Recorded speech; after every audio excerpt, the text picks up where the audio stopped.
Welcome, Chris and Don. Thanks for waiting. I was just getting set up. Hello. Hi.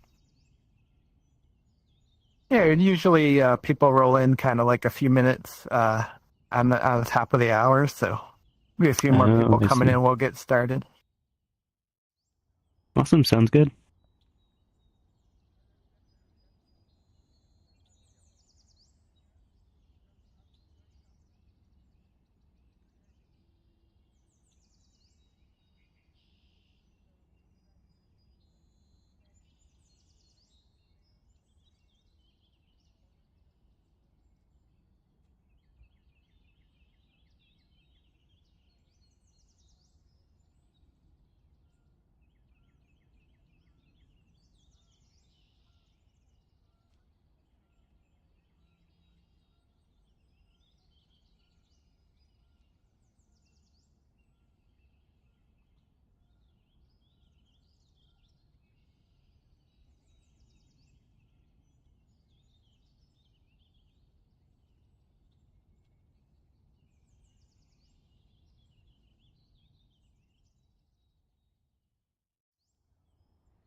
Hey, George Abraham, welcome.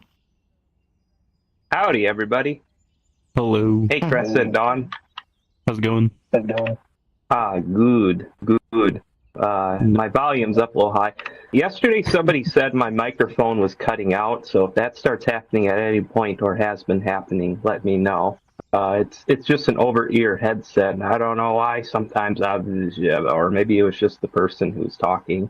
They crashed shortly after, so it might have been them, honestly, now that I think about it. Yeah.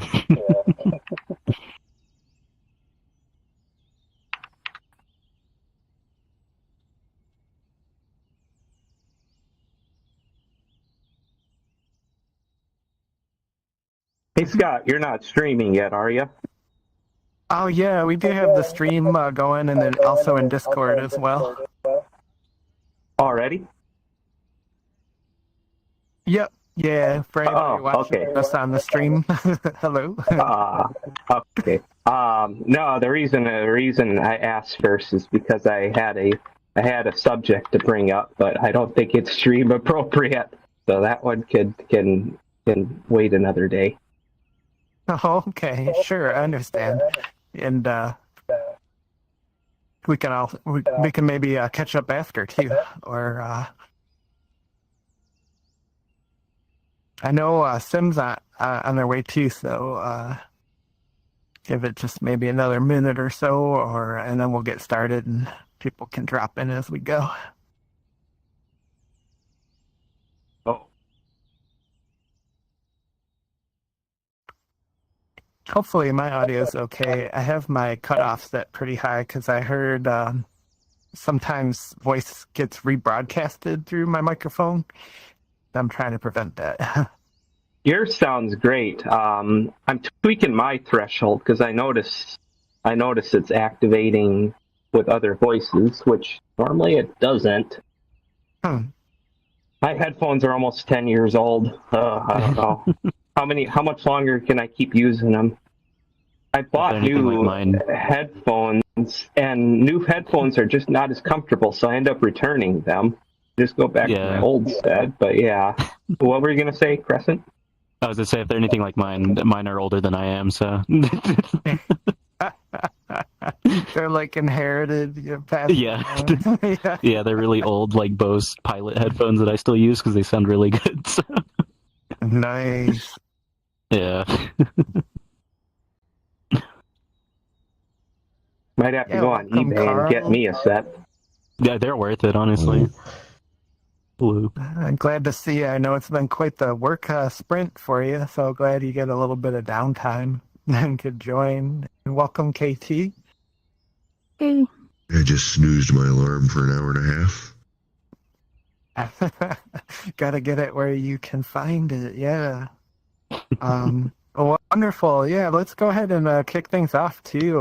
Yeah, I want to eager to jump in here too at chapter 14, getting into some of the interesting chapters on the kind of the healing side. So welcome to another book review event of The Body Keeps the Score. Our 14-week journey so far, reviewing the book as a community. And as always, I'd just like to start things off with a thank you and expressing gratitude for setting aside the time to make a group review possible. Really appreciate you dialing in and donning the headset or on the streams or watching and commenting afterward. It's just been so rewarding to not only get this read through of the book, but to also share it together.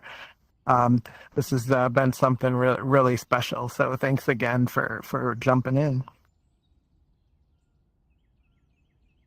And let's review a few of the norms too, since we're diving into some deep topics here with Dr. van der Kolk's work on trauma and healing and traumatic memory.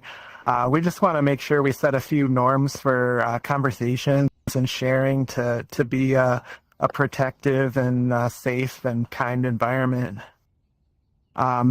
First and foremost, this isn't a therapy group. We're just kind of peer-to-peer sharing our observations of the book and, things that we've learned ourselves. But definitely not a replacement for professional therapy. We don't really have the crisis management, professional training. So if something does come up, though, we do want to hear, that something's coming up. So we could help in a way of guiding towards counseling or, crisis hotlines. So let's help each other, help ourselves in that way. And along the same lines, let's not try to fix or advise straight out of the gate. Somebody might share something that's coming out for the very first time in their lives, putting it to words for the first time, and trying to fix or express that there's a solution for that can sometimes just interrupt the process of communicating it in the ways that we're learning in the book are really important.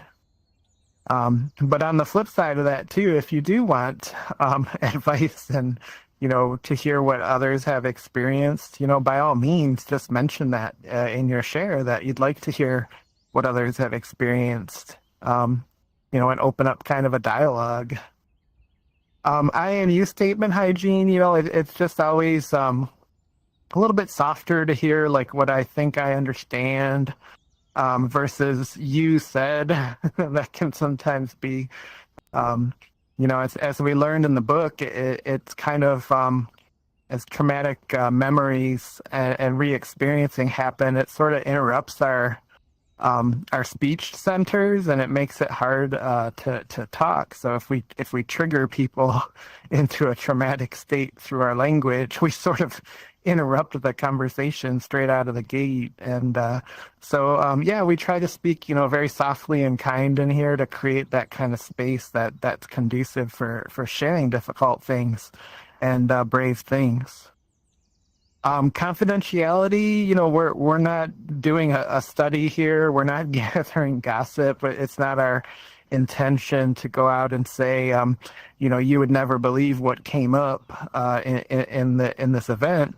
But we do stream, and we want to be transparent about that and be mindful that this is streaming out on YouTube and the Bridgemakers Discord community. So there are other parties, that have access to what's said here. But we also hope that we can, be brave and share that in a way that's not, violating confidentiality. There's a raise hand feature, our little squirrel button up there. If you click on the squirrel, it'll put a name on the board, and then I get an idea of who wants to share, and we can go in a order. So in some cases, voices can be kind of silenced if there's a conversation that gets started, and we want to make sure everybody feels comfortable jumping in with the share. So there's a nice, efficient way to get in the queue. But also, if you do change your mind, the red X button will take your name off the board. So, maybe you had an idea, but, rethink it. We don't want to put you on the spot. And lastly, the Bridgemakers Discord. We have kind of a weekly discussion and chat opportunity there. So if anything comes out during the week, we have the Bridgemakers Discord, which is actually up there on the display board for any additional conversation or questions or points of interest. And with our norms there, let's go ahead and jump into Chapter 14's topic, which goes straight into one of the most historic events of our, current and recent generations, which was the 9/11 terrorist attacks in New York. And from an academic standpoint, it sort of presented this opportunity that Dr. van der Kolk was trying to seize upon, which was let's study what there's all sorts of trauma that's coming out of this event. It affected thousands and thousands of people's lives. Lives were lost. Horrible imagery was seen. People were injured. People lost friends, family, and what Dr. van der Kolk was hoping to learn from that is where do people go for support? This acute circumstance, this concentrated, epicenter of trauma. Let's track and quantify how do people find support after an event like this. And he reached out to colleagues and he wanted to track all of the things he's talking about in this book, like EMDR and yoga. Talk therapy, exercise, performance, creative performance-based healing, all of these different types of support and communities that people can find after a big trauma. But unfortunately, his colleagues really simplified the process, and they only tracked Freudian psychoanalysts and cognitive behavioral therapy, which we've talked about, as some of our peers in this group have brought up, that even amongst therapists, CBT always kind of ranks really low on the effectivity scale for healing complex traumas. Not that it doesn't have applications, but if you're working with complex, developmental trauma, it's a little bit, it needs to be part of a broader approach. So what they learned there is that no one thought those methods of recovery, what did come out of it, which Dr. van der Kolk felt was useful, was his colleague Dr. Spencer surveyed 225 survivors, after the fact, to find out what was it that they did to try to mitigate the discomfort of those memories. And he found that acupuncture, massage, yoga, and EMDR were the most common effective means for people to find relief from the memories. So kind of given this anecdotal study that came out of this humongous and historic traumatic event, that it wasn't really talk therapy, it seems, that people sought. So the question of the chapter is kind of, where does talk therapy fit, in the healing process, if it wasn't the cornerstone of one of the most traumatic events in our lifetime?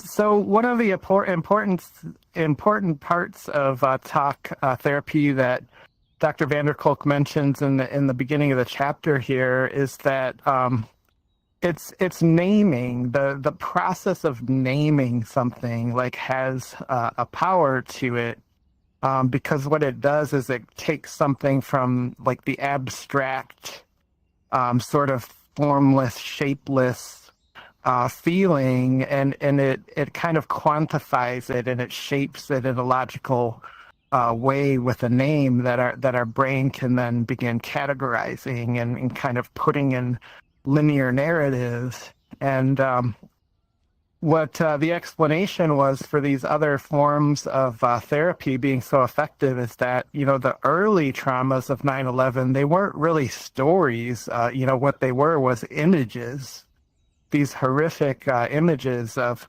people in trouble and mass destruction and, our first responders in danger and losing their lives.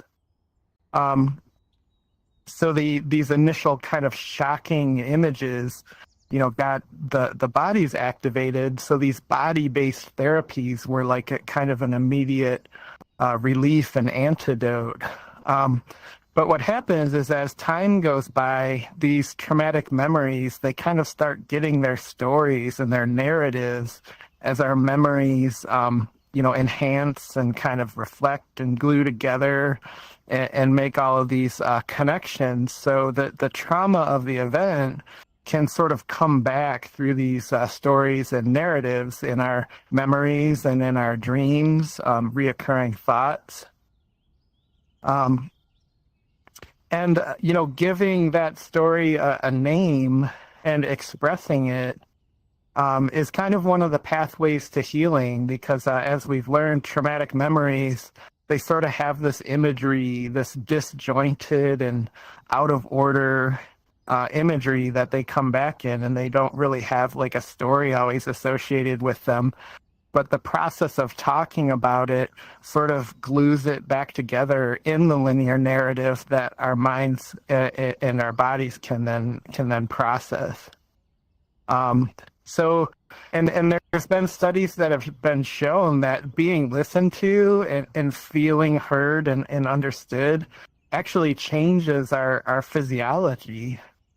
The limbic system sort of lets go of the steering wheel as we feel this kind of community validation and acceptance that, something we experienced and it is a valid narrative and was hard. So that actually changes ourselves physiologically.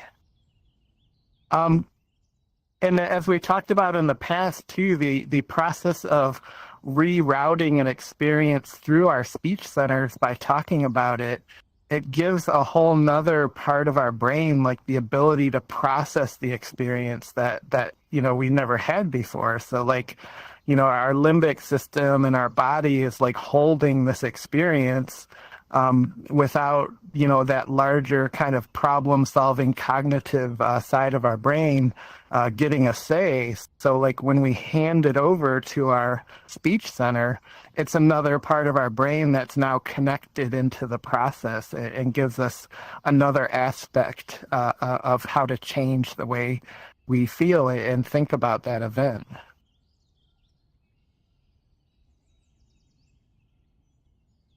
And also, if we internalize something and begin to develop a shame about it, like a common shame for keeping something inside is, I might be made of fun of for having feelings about that, like maybe something terrified me and my peers would make fun of me if they knew I was afraid of that, because it could come off as a sign of weakness. But what happens is the process of hiding something from others kind of leads to us hiding it from ourselves. And, even though it's in there, it's registered as a memory or a feeling or a fact. Like we sort of layer these coping mechanisms on top of it that make it so we either forget about it or, when it comes into our mind, like we're pushing it out of our mind so quickly that it doesn't have a chance to register. Kind of we thrash it out of our thoughts before it really lands. And the body's like, whoa, something was right there. And your mind's like, what are you talking about? And these can lead to, feelings of, I feel anxious. These are kind of the symptomatic feelings of something like that. It's just the feeling of it. I'm always exhausted. I feel dead inside. These are these kind of feelings that we have, but with no source or narrative.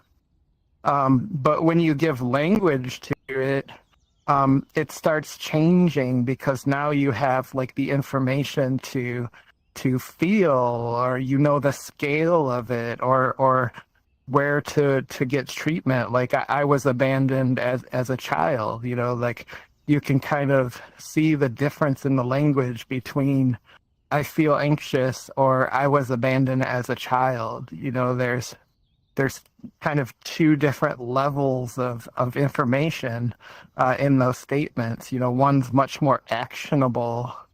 I was abused. I was physically assaulted. You know, these are getting into much more of the detail of the story of what it was that, you know, ultimately changed our physiology into that kind of hypervigilant state. So could the pathway to connection, you know, with an open heart, you know, be on the other side of these truths that we hide from ourselves? And how important is it to share that reoccurring thought or that source of pain or embarrassment or shame? And there's this fascinating story in chapter 14 about a famous person, Helen Keller, and her teacher, Anne Sullivan. So when Helen Keller was a child, she had a viral infection that took her sight, her speech, and her hearing. So if you can imagine the experience of that, like all you have is your sense of touch and taste. And you know, the parents kind of didn't really know, you know, how to connect or communicate or what to do, you know, so they cared for their child in the best way they could, but they ultimately found a tutor who was legally blind herself, and Anne Sullivan. And what Anne did was the very first thing was to teach Helen tactile spelling. I'd never thought about this before, but using the index finger to spell the letter in somebody's hand. And the first time that there was a connection, you know, Helen Keller reflects on this, that Anne held her hand under running water and then spelled the word water in her other open hand. And she said, like, that was the moment that her life like returned to her, because she was no longer this kind of just floating void of awareness. You know, now there was connection, there was a direction, there was understanding, you know, goals, dreams, like all of these things like flooded back to her because of language. And also human to human connection.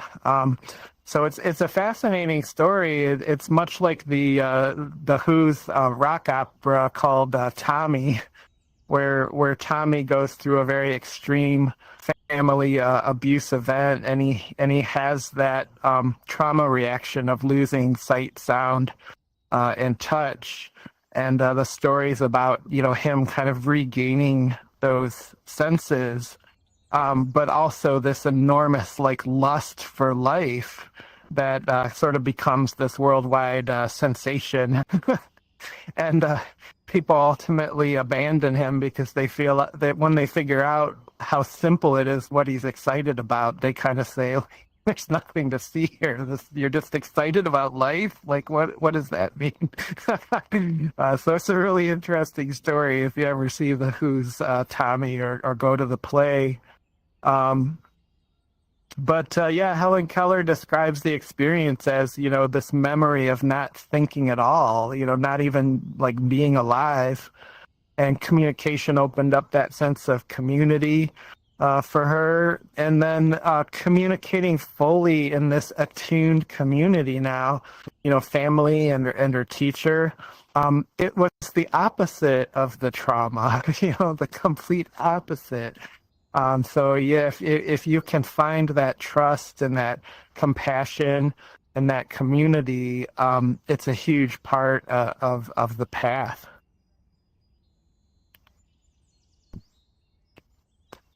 And this was a super interesting part of the chapter to me, which was this concept that we have like two levels of awareness with us. And one is kind of called this autobiographical self, which keeps this like chronicle of what has happened and is happening and what will likely happen.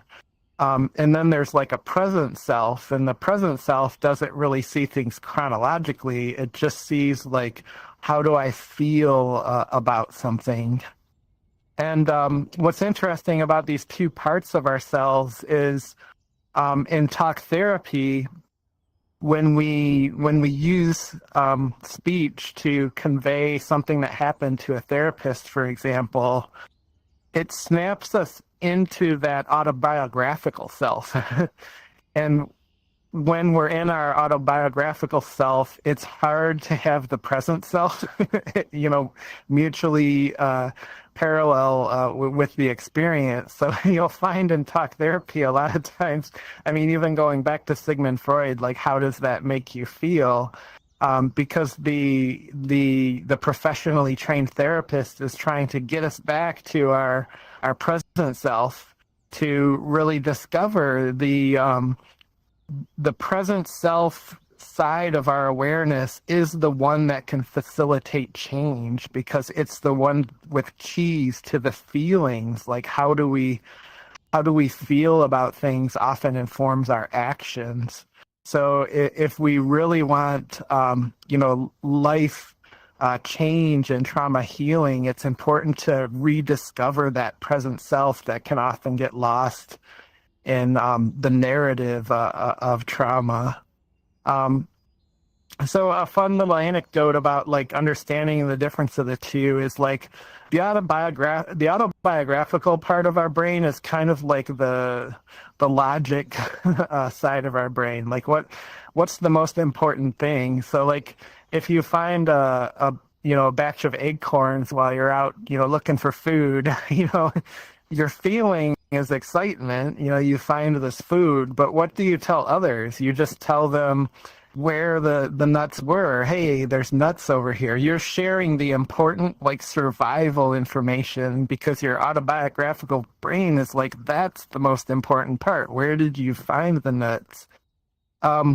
You're just keeping to yourself how it made you feel, like this wonderful discovery of like, now you have food. So, maybe you only share that with like a trusted friend or a family member. So we're almost, from an evolutionary standpoint, programmed to communicate only with our autobiographical brain, which is logical information, or what happened, what will happen. And only ever, maybe do we put our present self side of our brain like on display in front of friends and trusted family, because that's the really vulnerable side of us. Is feelings are the key to adjusting how we live our lives. So to put that out there puts us in that vulnerable state. And the brain needs safety for that. You need to feel, safe and secure. And, that's why in the healing process, it's important to find those kind of trusting, compassionate relationships, because as important as it is to get these, the side of ourself in tuned, reattuned with our thoughts and our body, we really need a safe place to do it. So, there's kind of the conundrum too in our society, in our culture. And, I've heard criticisms of Western culture from other, people who grew up in different countries too, about this question of how you're doing.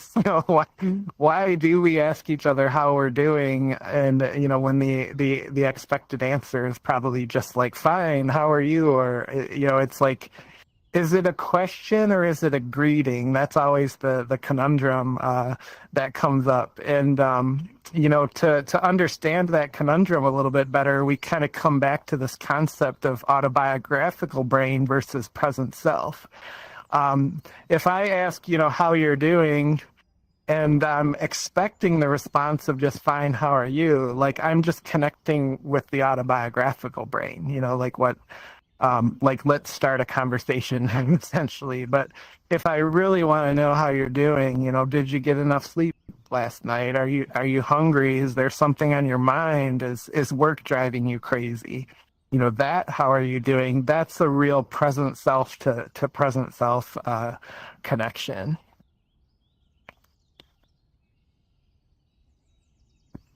And to kind of further go down the study on that conundrum too, is it's often a point of confusion in the neurodivergent community too, because there tends to be a really strong sense of present self in language in neurodivergent communities, which is like, if you didn't want to know the answer to a question, then why would you have asked it?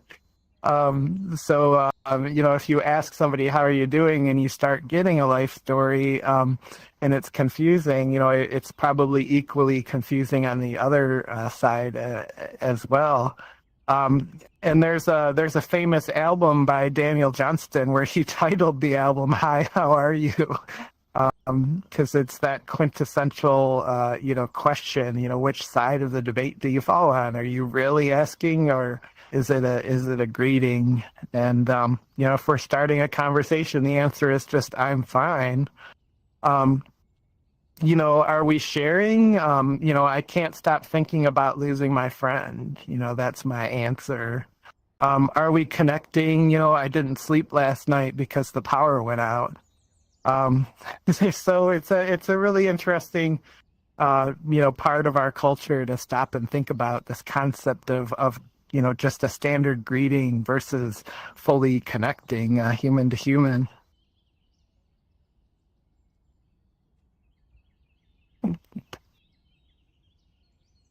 And when we talk about language too, often we think about speech, but language also has multiple forms, and there's writing as well.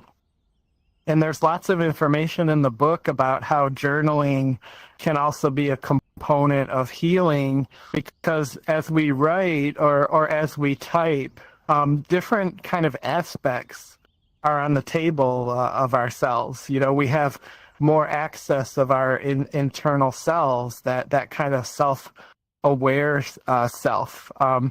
There's complete confidentiality. This is my own journal, or this is a special place I save, text files that are just for me. And you might journal every day or every week.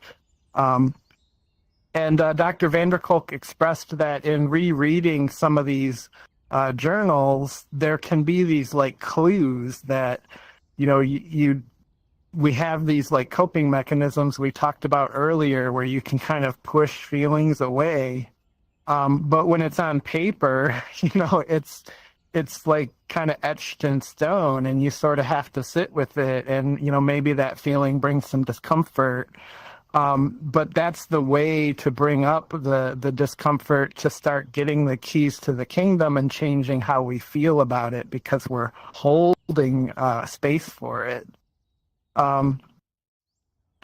So yeah, just these kind of completely unfiltered self-blank canvases can be a pathway to discovery, or maybe not even discovery, but emphasis, things we already know about ourselves, but things that come out like in a new level of importance because we were trying to like avoid the discomfort of them. And this is kind of something that comes up in Bridgemakers from time to time too, is like the concept of a brave space. Like, could parts of our community or even like specialized events actually reach that level of journaling honesty and vulnerability, but like as a community, like with each other? So that's a fun thing to think about as a project someday. Like, could we really create like these unfiltered spaces, but like in a community? And this was a really interesting part of the chapter, which I didn't quite know how he tied it to language because it's body oriented, but it was really important to me, and I wanted to emphasize it, which is body parts that are not connected to the vagus nerve. And as we learned in an earlier chapter, like the vagus nerve is a nerve between our brain that kind of winds down our spinal cord, and it goes out to all of our vital organs. And it's the pathway from our organs and really sensitive areas of our body, like directly into our brain, that filter, all of this sensitive information. And essentially, it's almost like a radar system. Like if something in the environment is dangerous or poses a threat to us, it goes straight to our limbic system. Our limbic system says shields up, red alert, and everything goes from there. We get our adrenaline, our cortisol. We become the Incredible Hulk. We're ready to defend ourselves or run, or we're crunching the midnight oil to try to come up with some kind of fawning, or we're shutting down. We think we've lost before the fight began, so we're just going to collapse and hope the danger passes. But there's parts of our body that aren't connected to that network, and how this is important, and it's a really abstract thought. And I think it takes a little bit of mindfulness practice to really grasp as well. But I thought of like my big toe. My big toe, obviously it's connected to my body, but it's not like wired directly to my limbic system. So when you walk and you feel the pressure of your toe on the ground, or you touch your toe, you feel it. There's sensory information there, but it's not like going right into your limbic system. So if you move your awareness into a body, much like a mindfulness scan, and you move it to an area that's not connected to your limbic system, suddenly all of your awareness like disconnects from that like limbic feedback that's coming from, your heart and your lungs and your stomach. And I practiced this today, and it actually really worked. I was super surprised by like the simplicity of how it kind of pulled me out of the moment. But there was an appointment that was forgotten today, and it was remembered like right before the appointment was scheduled. So it was like we have to jump in the car like now moment. And I was, in the middle of things, and it rattled me, like I wasn't really my present self that I try to practice. And, as we were driving, I remembered this chapter from Dr. Van der Kolk, and I moved my awareness into my big toe, which I was using on the accelerator for the car, as I was driving. And it really did like lift this pressure. Like, I was trapped in that sort of fight or flight mechanism. And when I moved my awareness to a part of my body that wasn't connected to the limbic system, it sort of gave me a reset. It really allowed me to start the process of like letting go of the feeling that something was wrong, and sort of reconnect with the moment. So I'm going to try to keep practicing this. I'm really curious about this. It's a very new concept to me, and I'd never thought about it before. And it just totally, changed my day.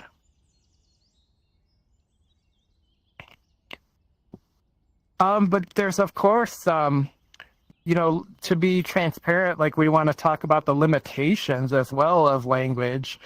And as Dr. Van der Kolk often points out in the book, that, healing from a trauma, especially like complex developmental or intense traumas of abuse, they often require more than one approach.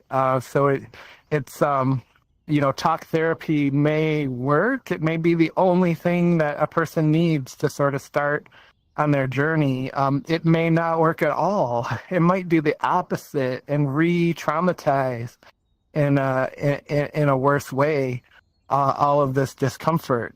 But more likely than not, it needs to be paired with kind of a regiment of these different approaches, and it can be a component, because talking about suffering can be overwhelming, bringing these feelings and emotions back to the surface, and it can also overwhelm a listener.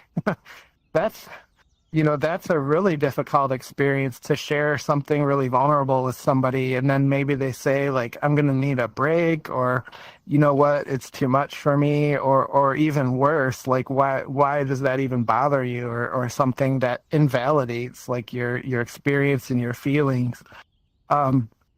So that's why it's really important to be, with a trusted friend or family member, or maybe even more importantly, like a professional that knows how to not get overwhelmed by some of the worst things that humanity can experience. But also the instinct for isolation.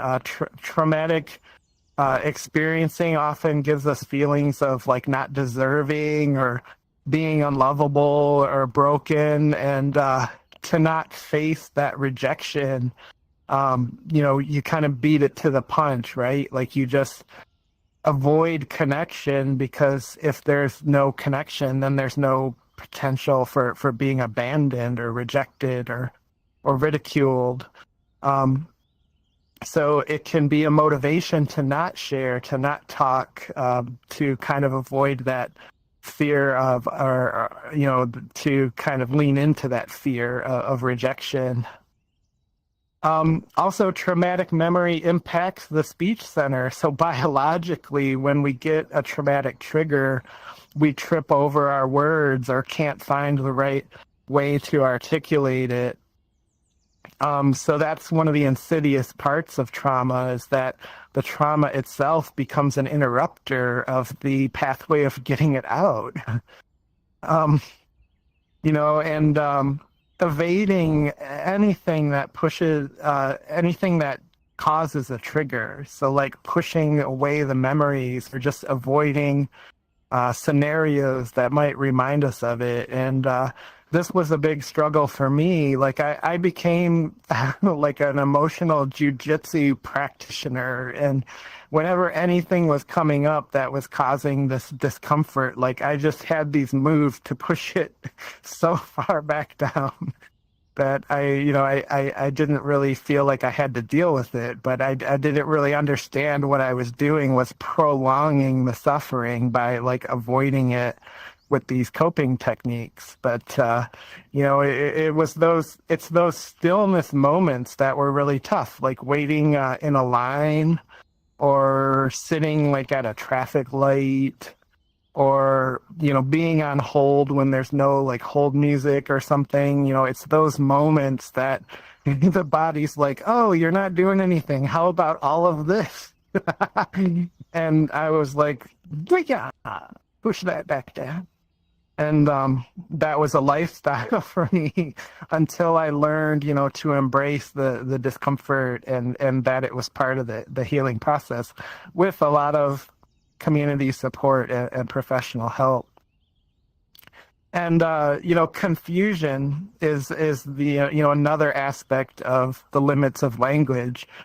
Sometimes we don't know, like, how to describe what happened. It's indescribable to us to connect the disjointed memories and experiences. So just trying to get it out and make it make sense is a challenge in and of itself. So, this part wasn't really in the book, but I just thought I'd add, like, an opinion in there, which is, if we're finding difficulty to talk, maybe putting oneself in the position to listen to others could also be part of the healing path. And there's this very famous award-winning series called Mad Men, about a character, Don Draper, who experienced some wartime injuries and trauma. And he sort of comes back from the Vietnam War, and he becomes this paragon of success. This millionaire advertising executive that, you know, just has it all, like the beautiful home and family and all these extramarital affairs and adventures, you know, sports cars, trips, you name it. Like he has it all. But inside his internal self is this void, you know, that he can't feel or run from. And to hopefully not spoil the show for anybody, like in the end, he ultimately goes on this retreat and somebody shares this really vulnerable thing. And he's so drawn to like somebody describing their inner self experience that it like unlocks all of this that he'd been keeping inside. So I thought it was a really effective series at exploring how trauma like affects our goals and motivations, and also like the changes that can happen when you hit that healing side of the journey. So the inspiration for the day, you know, I always kind of pile on our friend Sigmund, so I thought I'd throw him a bone here and give him a quote. But I thought this really qualified. Out of your vulnerabilities will come your strength. So maybe a little cliche, but I think there's a kernel of truth in there. And with that, you know, thanks for your patience on the presentation side of things. We're going to go into some open discussion now. So hand raises are welcome up on the board. And I also, we had a great suggestion from our community member here. And we have some questions. So if nothing kind of comes up from a personal share standpoint or the chapter, you know, there's just some kind of reflective questions here to grab, which can, you know, spark some thoughts and something to share. So, you know, feel free to hit the share button, and we'll pass the mic around here, starting with Carl. Yeah, thanks for raising the hand, Carl. Hello. Okay. Hello. Sorry, I had like 3 layers of mute on. Yeah, so I will admit I am behind myself on the audiobook. I haven't listened through these chapters from the restart yet, and I keep needing to catch up. But I wouldn't say I really have a lot of a lot of thoughts to share on this. Just a couple kind of small things. Like in the beginning, the kind of idea about, you know, finding, you know, the language and the terminology, that kind of struck me, just because that's one of my kind of biggest stated reasons, you know, what I'm looking to get out of Bridgemakers is, you know, kind of learning terminology and things for strategies that I've kind of naturally fallen into through trial and error. And then just kind of as an anecdotal, I guess, funny reference thing, it made me think of the movie What About Bob? I don't know if anyone's ever heard about that one, but it was a Bill Murray movie from like the early 90s. Yeah. You like that one, Katie?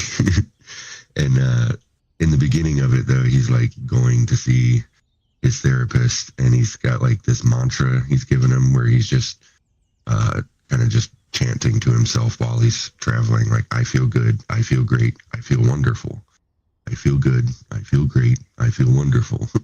And that's weirdly throughout my life at times when I have kind of been like really trying to manually flip that switch and, you know, get in a better mood. I've done that myself. Like that exact phrase has come to mind. And I do have like, you know, a hype playlist that I'll, you know, if I'm trying to get in a better mood, I'll put on music that makes me feel a certain way, you know? So I definitely, you know, use some of these strategies, and some of it too, the like the idea of like cognitive reframing, you know, looking for the silver linings. But that is that, like the one slide was talking about the potential for like, you know, harm through these things, you know, to a certain degree when you're trying to tell somebody like, oh, well, you could look at it this way. It's not so bad. Like, it kind of feels like just telling people, like, well, just don't be sad. Get over it. So that's a fine line. Yeah, there's my thoughts. Yeah, I was just experiencing that last night. On my YouTube playlist, the song by Eddie Vedder, I think it's called like Elderly Lady Behind the Counter at a Convenience Store or something. It's got a really weird title, but it's this deeply like emotional song about like coming back and reconnecting, like very nostalgic. And I was like this song has just completely like pulled me into its emotion, like it changed my whole, like how I was feeling. And yeah, I like that you mentioned that on the positive side too, like if you have these songs that always like cheer you up. Nice. The What About Bob reference too. Like it's funny how so many like kind of nuggets of human wisdom are hidden in like comedies. They're sort of like the punchline of a joke, but then you're like, wait a minute, like that's a really it made like me want to go back and rewatch that movie now with my adult brain, because it was about like him and his therapist interactions, and things kind of go off the wall, but there was a lot of like actual discussion of mental health and that sort of thing in the movie. So I'm gonna go back to that one. I might go look to download it right now. Yeah, nice. Therapist Dreyfus. I believe so. I'm not great with names. I can picture the guy. I'm gonna look it up now, so I'll confirm. Yeah, my husband couldn't watch it because he viewed it through the therapist's lens. He was a social worker. Yeah. And it was just too real. Yeah, Richard Dreyfuss was his therapist. Yeah. Yeah, now I feel motivated to watch it again too, because like it's another one of those movies that I probably saw like in my teens or something, and to watch it so many years later. And well, let's go straight over to your share, KT. I see you got your hand up on the board there too. Yeah, I had a couple of things to share. If I'm leaning over a little bit, it's because Gracie's with us here, and she'll be more quiet if I'm petting her. Hi, Gracie. You're saying hi, Gracie. I had a couple of points I wanted to share. One was about the vagus nerve and the feeling part of your brain versus the logical, procedural, verbal part of your brain, which is usually the left side. As we learned in the book on lateral dominance, or in the course that Tom did, back when mammals first got their start, they were little rodents that had hair all over, and their hair was sensory triggers, so they could tell changes in wind patterns and temperature and those sorts of things. And then the little creatures, little rat-like creatures that survived, were those that could find food without becoming food. And so they're the reason why mammals have a divided brain, a left and right side of the brain. So the left side would be really focused on getting the food, knowing how to find it, knowing how to claw at it to eat it. But then the right side of the brain would be surveying the environment to see if there were any threats to prevent the creature from being eaten. And so we started at that point trying to resolve these two things so we could both get something done while dealing with the environment.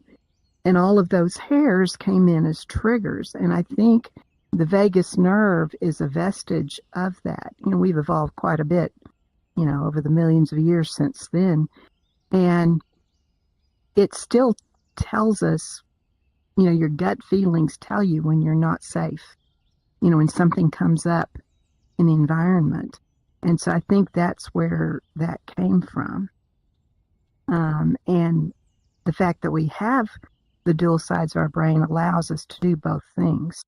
But I think sometimes in trauma, we get sidetracked from one or the other instead of being able to integrate it properly. The other thing I wanted to share was back at the very beginning when you're talking about 9/11. One of the things that happened is that the massage therapist and the acupuncturist that lived in the city or out on Long Island where I lived, they would all go in and do shifts down near the World Trade Center for the first responders. They would go down there and just offer them free massages and acupuncture, just trying to support those who were trying to rescue people, those who were risking their lives trying to recover as much as they possibly could. And so I think there may be a more open environment in that location to massage and acupuncture. And it was actually put into motion to help people then. And it helped victims as well.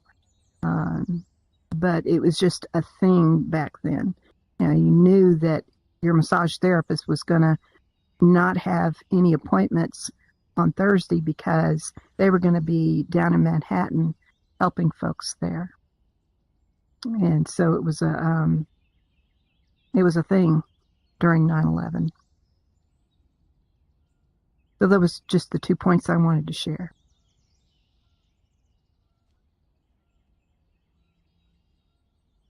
Yeah, I had no idea about that they were doing some kind of like trauma remediation right at Ground Zero. Like I love the idea of that. These like mobile massage acupuncture like responders that I really wish our society would normalize that kind of thing, that it doesn't take like a life-threatening wound to get help, like sometimes just like, especially if there's a flood or an earthquake, not only like the supplies and the medical treatment side of things, but like I just lost everything aspect of that experience. And I had no idea that happened. That's fascinating, and is probably part of some of the numbers that we saw in the study that's mentioned in the book, was that maybe people found out kind of firsthand that, hey, like this acupuncturist really changed like how I was feeling, and wow. And always up to talk about cute little furry critters too. I had a chinchilla. Unfortunately, she passed away a few years ago. But talk about a furry critter. Boy, oh boy, it took about maybe a year of after adopting her to where even the slightest move she was scurrying like back into her cage. She finally started. I had to learn how to be completely still for like 5-10 minutes before she'd come out. Yeah. I mean, I kid you not, if I just like shifted my foot, boom, right into the cage. Before she could move so fast, you'd blink and she'd be gone. All those hairs. Yeah, we're working. Yeah, and you know what? I appreciate you bringing that side of it too, because I think evolution like often gets sort of a seat to the side as we have these more modern techniques of like watching our brains now with scans and stuff. But when you go all the way back to like prehistoric times, I thought one of the most interesting aspects of the book was like that 3-tiered brain, like there's the brain stem, then there's the limbic system, and then there's like the third evolution of the brain sort of on top of that. But it's like, it's not one brain, it's like these brains connected to each other. And I think a big part of trauma is it changes the way these like 3 tiers of our mind like connect together and how they interact. And how they respond to one another. And that's all part of like the evolution and biology of that side of trauma too. So that, yeah, really important to focus on that. And if I might add on that second one, Sure. I found art really, really helpful in processing grief. And I'm going through some very difficult anniversaries right now. And I find if I just pull out the craft that I'm working on, it just sort of, it's soothing without losing the feeling. It like moderates the feeling. I don't know. It's difficult to have words, obviously, to express that sort of thing, but it doesn't suppress the feelings. It doesn't bury them, but it soothes and makes them easier to bear.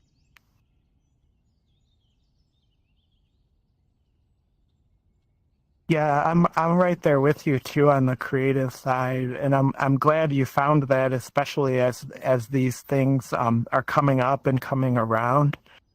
Because I think it takes our body and our mind like to another place that you can hold it differently, you know, like instead of the crushing loss and realizations and memories, it's like I'm gonna have those memories and those feelings, but I'm gonna have them like in a different space. Yeah, it's hard to explain, but I think I know what you mean, because when I you know, like building some things in Unity or doing like video editing is like a creative outlet for me, and it does bring my whole mood and feeling on things.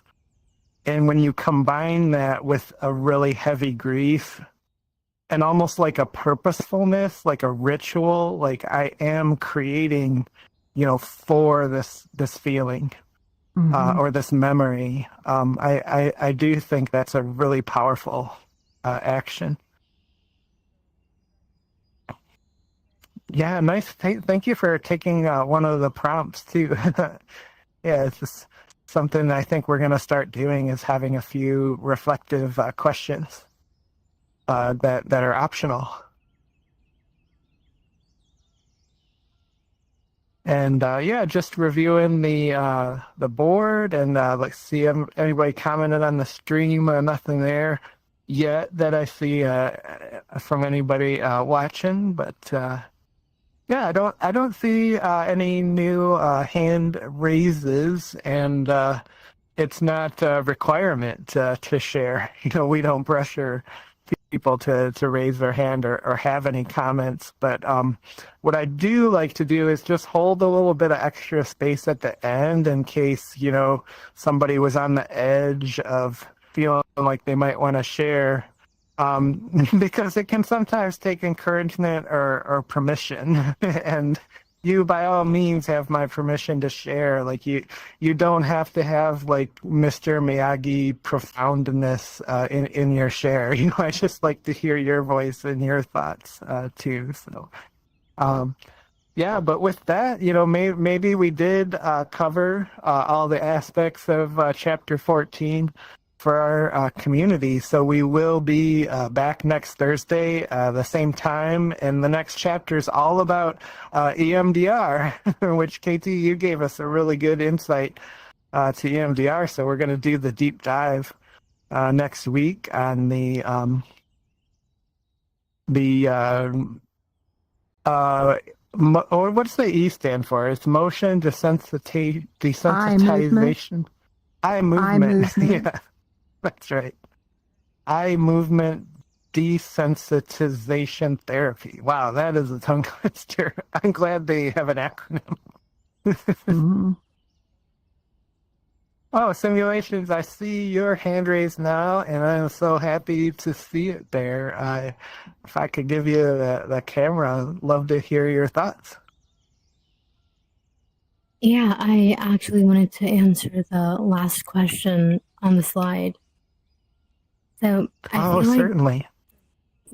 the emotion that I find hardest to express or confront is probably feelings of abandonment. Like, I feel like sometimes something will kind of trigger me, and then I'm just back to being this 7-year-old girl again, that who didn't have people to protect her in her life. And I feel like I've gotten over that feeling in my life, but I just don't understand why those feelings are still so hard to process. Like, I've forgiven those people and I've moved on, but it's still something that I feel like really holds me back in life. And I guess a creative way to kind of get over that for me would just be to, create art, or especially in VR, just creating worlds in VR, creating something that people can see and appreciate and get to know more of me from. But yeah, that's just something I've always been confused about. Like, why can't we just get over feelings of abandonment? Like, that happened like years and years ago. Like, it's been almost 10 years, but you just still can't help but think about those feelings. And I guess in a way you have to kind of learn to live with those feelings as you get older. And I guess it sucks, but I guess that's the way life is. But yeah.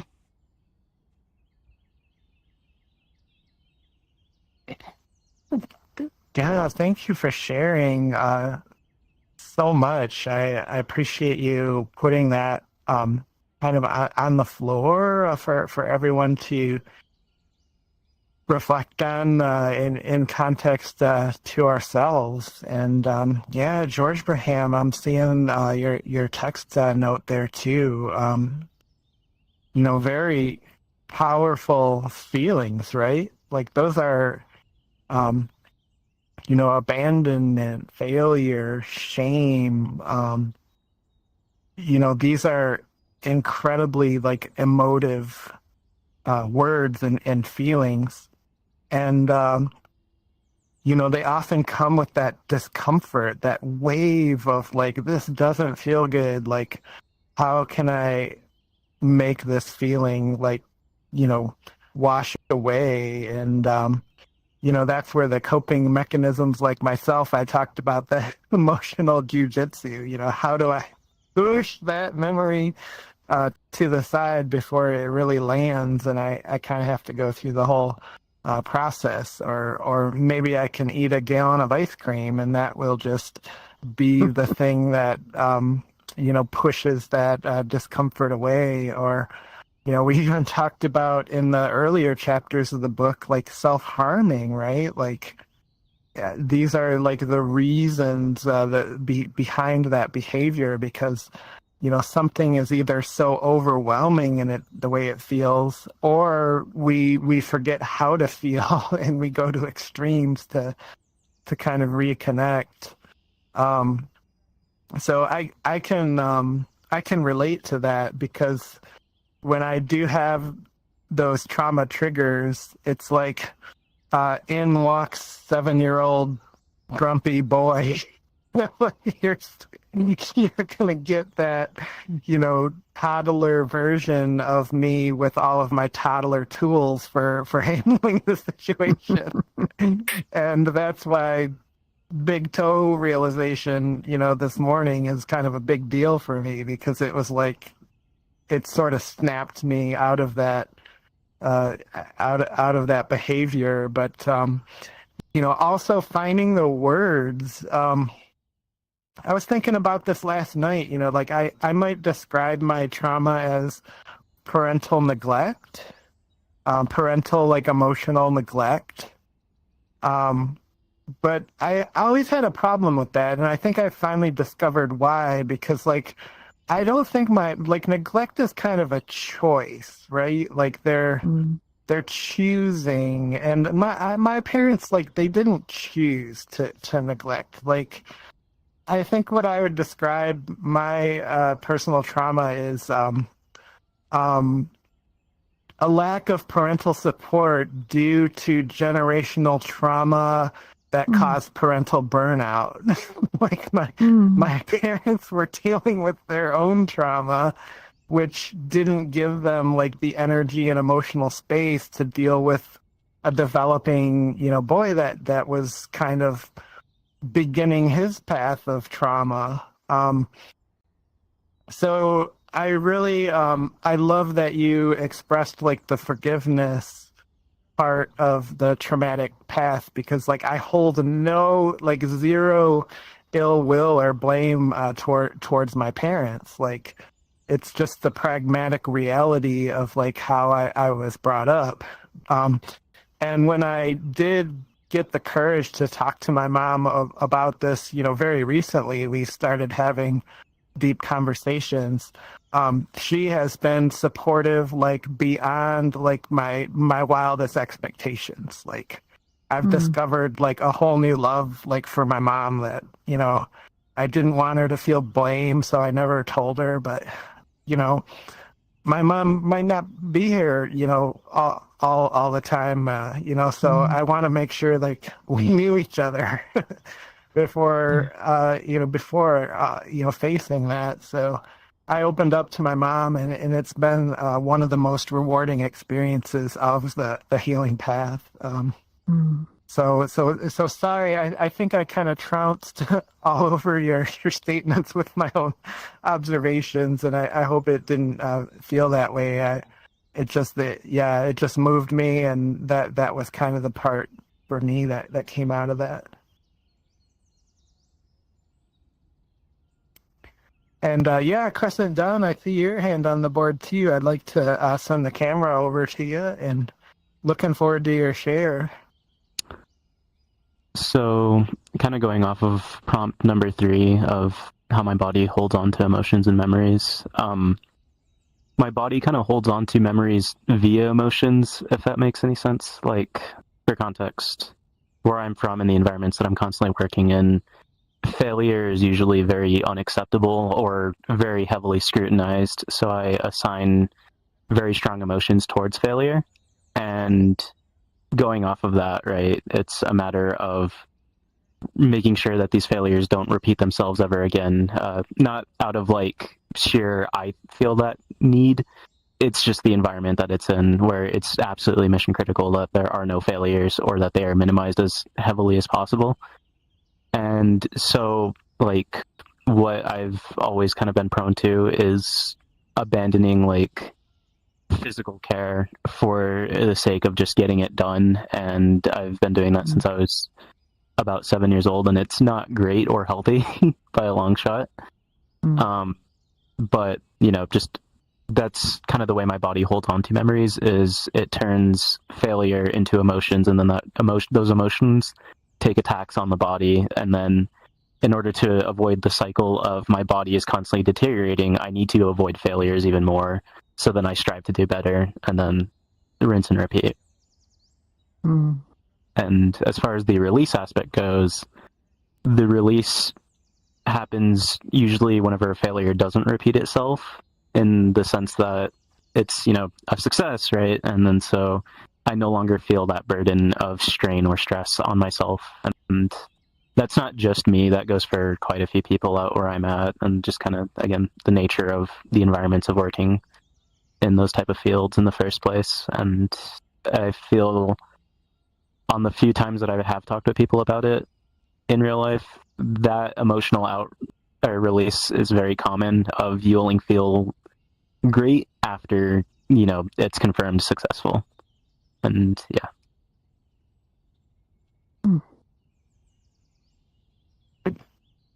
Yeah, thanks for articulating that so well. And I'm sensing too, like the kind of the high stakesness of some of that work as well, like the pressure of a one shot chance for things to happen. And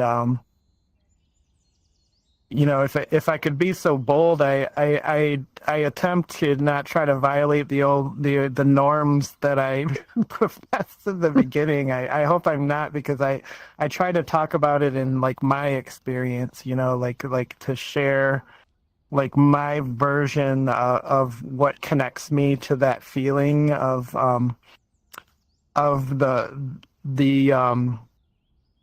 the ability to burn your body to ensure an outcome. And I've experienced that myself through work, where I wasn't really aware it was kind of part of my childhood trauma, which was, I was kind of the smallest and the youngest in my family. So like if things went wrong, like, I was in a vulnerable spot, because I'm the scapegoat. I should defend myself mentally or physically.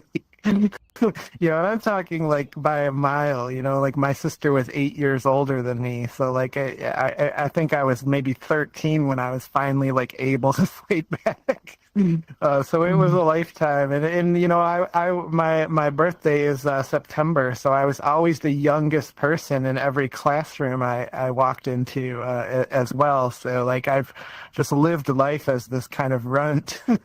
And, one of my survival strategies was like being useful. People tend not to kind of come at you like if you're helping them out. So when I'm useful, that's a feeling of safety to me. And when I went out into the corporate world, what I can reflect on now, like not having any idea then, was that they saw this, propensity to be useful as like, this is great for us. Like we can get all these projects done, and hey, Scott slept under his desk last night, but cool, man, that project is this much further ahead. I worked a 26-hour day once, and I don't say that as a badge of honor. I say that to the degree of emphasizing how unaware I was of the self-care portion of life. I gave that up for this feeling of safety, and it was a lopsided relationship. I never got from the organizations I worked for like the reciprocation for the self-sacrifice over and over and over again. Like, working weekends. I did trouble tickets on my honeymoon, like while I was at Disney World. I had no boundary for productivity. This was my purpose in life. So when I hit the healing path and started unwinding these things, like I discovered that side of myself that, wow, like I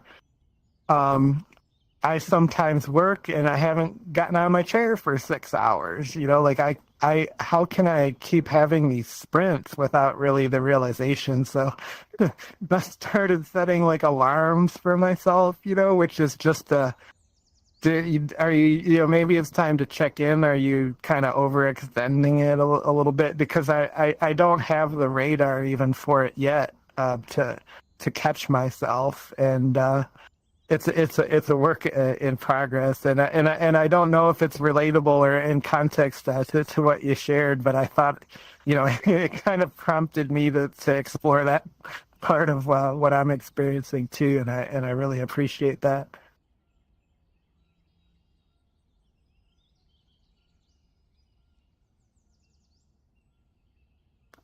Well, nice. I'm so glad we got into a couple of the prompts from our new question slide that we'll have at the end. Incredible insights and discussions, and we got them in our stream too. So who knows if we want to reflect on our events, sometime down the road, we can kind of come back and hear. And we can have a little time capsule for where we were at in our journey at that time. So yeah, I think we made it around the room. I know George Abraham, I saw your text message there. Thanks for texting that. floor is always open for text messages. I put my little setting on so I hear the beep when somebody texts. I always try to look for it and make sure I catch it. And yeah, with that, maybe we officially close chapter 14. And I'm really looking forward to next week talking a little bit about some EMDR. So thank you for coming, and look forward to seeing everybody soon. And take care. Night. Good night. Good night, Gracie.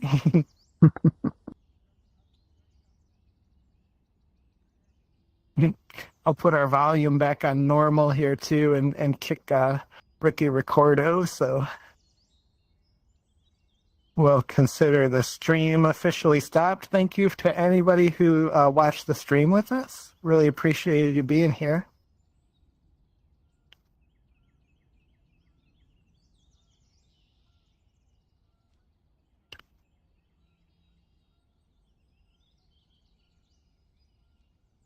Oh, funny. I can only vote kick. That's new. I can only start a vote. Well, let's see. Here it goes. The council has to decide.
you